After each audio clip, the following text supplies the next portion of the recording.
தமிழகத்தை பொறுத்தமட்டில் தமிழகத்தில் 2026 ஆட்சி நிச்சயமாக 2026 தமிழகத்தில் ஆட்சி மாற்றம் ஏற்படும். ஏனென்றால் மக்கள் அந்த அளவிற்கு பரிதவித்து கொண்டிருக்கிறார்கள்.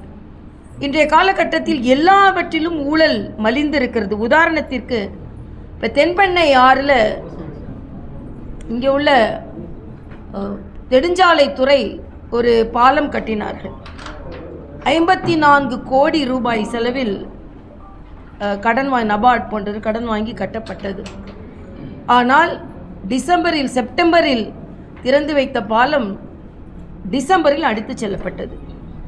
என்ன சொன்னாங்கன்னா 54,000 கியூசெக்ஸ் தண்ணிக்கு தான் இந்த பாலம் கட்டப்பட்டது, 1 லட்சத்துக்கு மேலே கியூசெக்ஸ் தண்ணி வெள்ளம் வந்து விட்டது, அதனால் அடித்து செல்லப்பட்டது என்று.